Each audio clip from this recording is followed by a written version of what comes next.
Muchas personas no tienen una comprensión clara de la religión islámica, que es la segunda religión más grande del mundo, solo superada por el cristianismo.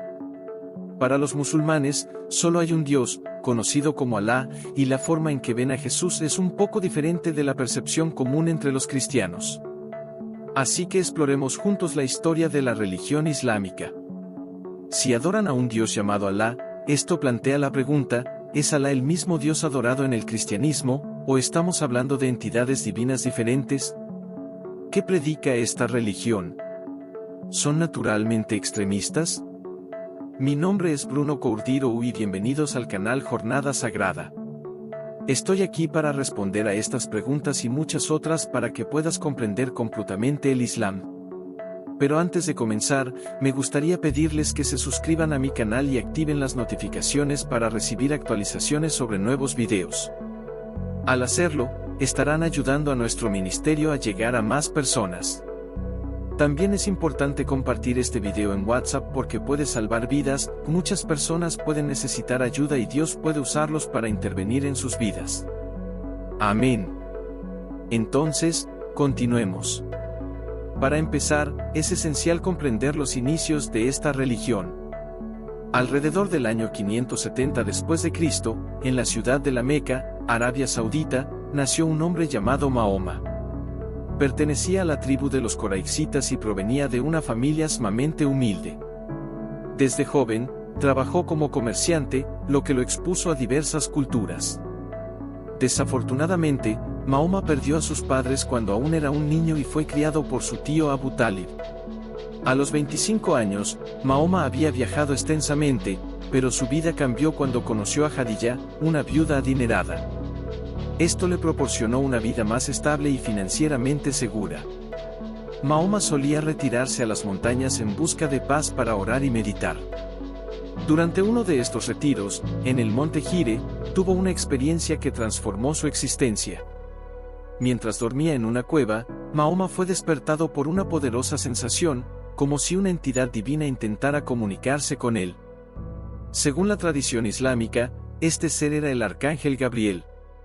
Inicialmente, Mahoma estaba perplejo e incluso consideró que podría estar delirando. Sin embargo, el ángel le reveló palabras que cambiarían el curso de la historia: en el nombre de tu Señor, que creó al hombre de una cosa que se adhiere, lee, que tu Señor es el más generoso, que enseñó a través de la pluma, que enseñó al hombre lo que no sabía. Este evento se conoció como la Noche del Decreto, y fue el hito inicial para futuras revelaciones que Dios, o mejor dicho, Alá, transmitiría a Mahoma a través del arcángel Gabriel. De hecho, la tradición establece que Mahoma pasó alrededor de 2 años sin recibir nuevas revelaciones hasta que se reanudaron en el año 612 después de Cristo.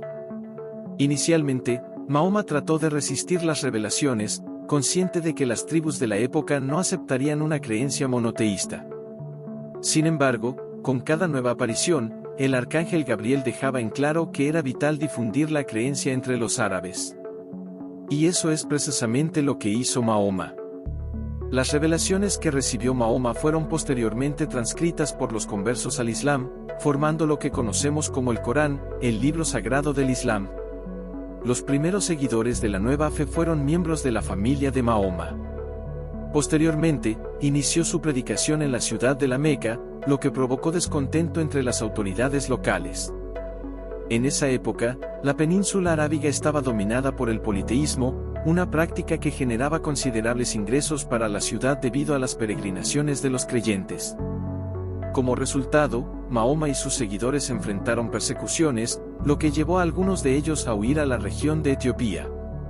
Mahoma y su familia decidieron establecerse en la ciudad de Medina, donde encontraron cierto grado de aceptación para los mensajes de Alá. Este periodo, conocido como la Égira, marcó el inicio del calendario islámico.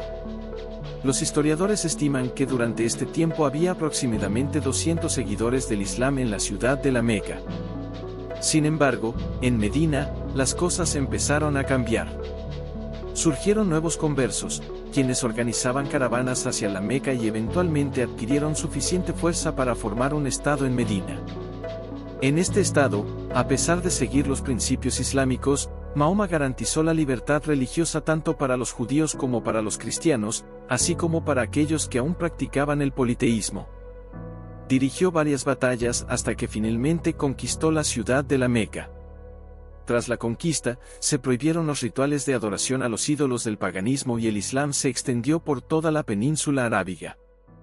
La propagación de la religión tuvo éxito en esa región hasta el año 632 después de Cristo, cuando Mahoma falleció.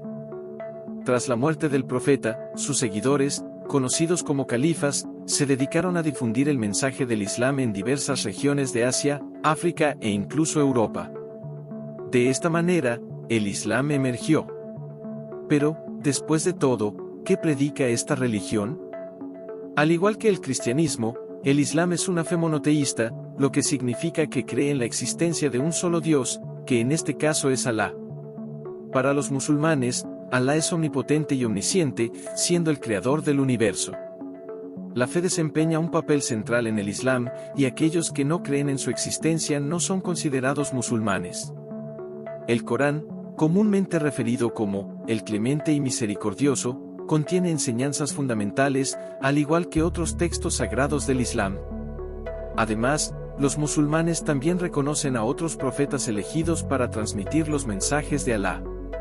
A diferencia del cristianismo, donde Jesús es visto como el Hijo de Dios, en el Islam, se le considera simplemente un profeta elegido para difundir la palabra de Alá. Esto no implica que los musulmanes menosprecien, por ejemplo, los evangelios.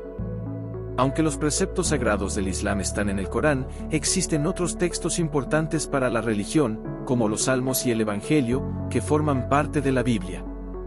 Al igual que en el cristianismo, los musulmanes creen en un juicio final, donde Alá evaluará a todas las personas y determinará sus destinos en función de sus acciones durante la vida.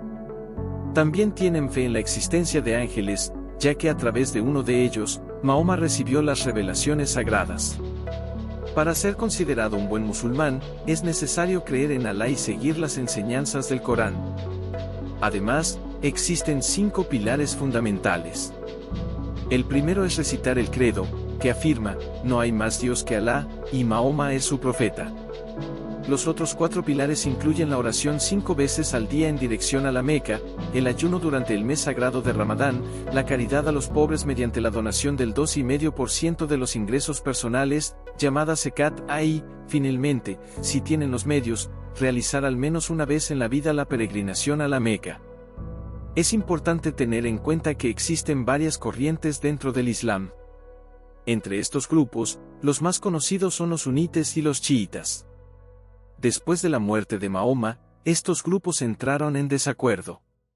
Los sunitas eligieron a Abu Bakr, un amigo del profeta, como su sucesor, mientras que los chiitas creían que un pariente de Mahoma debería liderarlos, eligiendo a Ali ibn Abi Talib, que era primo del profeta. La cuestión de si Alá, el Dios del Islam, es el mismo Dios del cristianismo y otras religiones es compleja. Como mencioné, Jesús es considerado un profeta por los musulmanes, aunque no es el personaje central en el Islam. A pesar de que Mahoma compartió un mensaje similar al que Jesús nos dejó, su mensaje difiere mucho en sus últimos libros escritos, donde se encuentran varios pasajes que incitan a la violencia si es necesario para difundir el Islam. Esto sería tema de otro video. Por lo tanto, para mí, aunque son religiones que provienen del mismo padre, Abraham, creo que en el camino hubo interpretaciones erróneas que crearon una gran distancia. Es imposible afirmar que el Dios de los musulmanes con mensajes radicales y violentos sea el Dios de Israel, que envió a su Hijo Jesús para predicar el amor y el perdón, incluso a nuestros enemigos.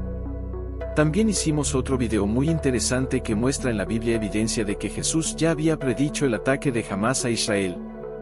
Míralo a continuación, que es muy esclarecedor. Y si tienes el deseo de aprender más y acercarte a Dios, quiero invitarte a estudiar teología con nosotros, completamente en línea. Dejaré la información en el primer comentario fijado. Y no olvides dar like al video y suscribirte al canal para seguir desentrañando los misterios de la Biblia. Nos vemos en el próximo video.